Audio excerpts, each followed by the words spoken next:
حضرت لقمان حکیم نے اپنے بیٹے کو کہا 3 نصیحتیں تجھے کرنے لگا ہوں، یہ 3000 نصیحتوں کا خلاصہ ہے، اور ان میں بھی 2 کو یاد رکھنا، 1 کو بھول جانا۔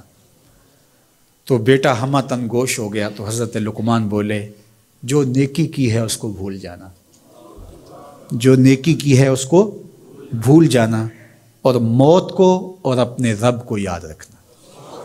یہ میری ساری نصیحتوں کا خلاصہ ہے۔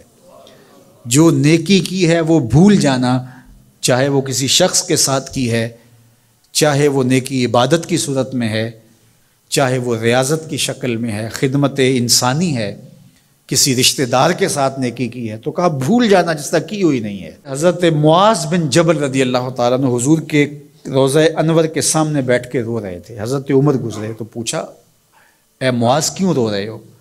کہا صاحب مزار کا ایک فرمان یاد آیا جس نے رلا دیا۔ کہا وہ کیا فرمان ہے؟ کہا ایک دن حضور نے کہا تھا ادنا سی ریا بھی شرک ہے، تھوڑی سی ریاکاری بھی شرک ہے۔ اللہ صرف اس عمل کو قبول کرتا ہے جو محض اس کے لیے کیا جائے۔ تو نیکی خالص اللہ کے لیے کریں گے تو قابل قبول ہے۔ اللہ تعالیٰ غیرت والا ہے، وہ کسی اور کو اپنے ساتھ شریک ہونا پسند نہیں کرتا۔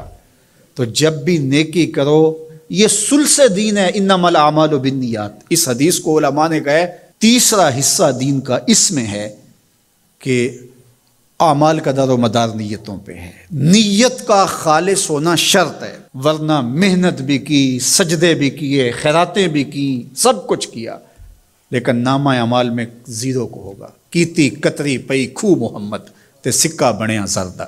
تو ریاء سے بچنے کی تلقین کی گئی۔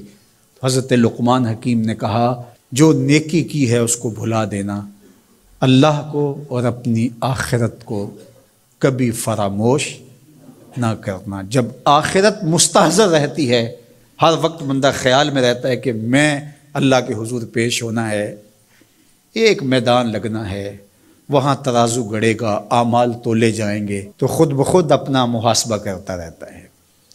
یہاں وہ کچہری خرید سکتا ہے، عدالتیں خریدی جا سکتی ہیں، تھانے یہاں بک جاتے ہیں، یہاں منصف بک جاتے ہیں، لیکن وہاں اللہ کی پولیس نہیں بکے گی، وہاں کے تفتیشی نہیں بکیں گے، وہاں کے تھانے، وہاں کی کچہریاں نہیں بکیں گی، وہاں ترازو پورا وزن تولے گا۔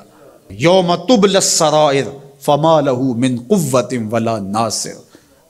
فرما جس دن راز کھول دیے جائیں گے، کوئی کسی کی مدد نہیں کر پائے گا، اور نہ کوئی طاقت سے اپنے عیب کھلنے سے روک سکے گا۔ تو جب مستحضر ہوگا کہ میں اللہ کے حضور پیش ہونا ہے، ایک کچہری لگنی ہے، ایک عدالت لگنی ہے۔ آج مکار آدمی، جھوٹا آدمی، خائن آدمی، بد کردار آدمی بچ کے نکل جاتا ہے، عدالتوں کو چکمے دے جاتے ہیں لوگ، عدالتیں خرید لیتے ہیں، دھمکا لیتے ہیں، سب کچھ ہو جاتا ہے اس دنیا میں۔ طاقتور کی کوئی بات نہیں کرتا، کمزور پھٹے چڑھا دیے جاتے ہیں، لیکن ایک عدالت ایسی لگنے والی ہے جہاں انصاف ہوگا، جہاں عدل ہوگا۔ تو اس لیے کہا کبھی اس کو فراموش نہیں کرنا، اور دوسرا اپنے رب سے کبھی بھی غافل نہیں ہونا۔ اپنے رب سے جو غافل ہو جاتا ہے وہ زندگی کے مقصد کو کھو بیٹھتا ہے، اور اسی کو رومی کہتے ہیں دنیا ہے یہ چیز، دنیا از خدا غافل بدن۔ دنیا کیا ہے؟ کہا سونے چاندی ہیرے جواہرات کا نام دنیا نہیں ہے، خدا سے غافل ہو جانے کا نام دنیا ہے۔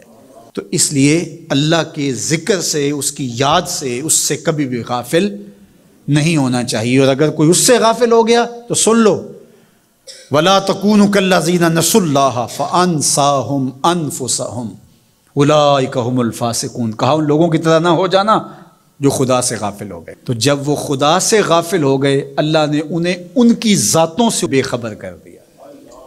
کسی نے کہا اقبال سے کہ تو نے خود ہی کا سبق کہاں سے لیا تھا؟ کہا قرآن کی اس آیت سے لیا تھا۔ اور یہ بات ذہن میں بٹھا لیں، اپنے لیے بھی اور اپنی اولادوں کی طبع میں راسخ کریں جیسے بھی ہو سکے، کہ ایک چیز کو بھول جانا ہے، جو نیکی ہو گئی بھول گئے، اور اللہ کو بھی یاد رکھنا ہے اور آخرت کو بھی یاد رکھنا ہے۔ یہ چیز یاد رہ گئی تو سمجھ جاؤ خیر ہے، اور اگر یہ 2 چیزیں بھول گئیں اور جو بھولنے کی چیز ہے وہ یاد رہی تو سمجھو ہم نے اپنا سب کچھ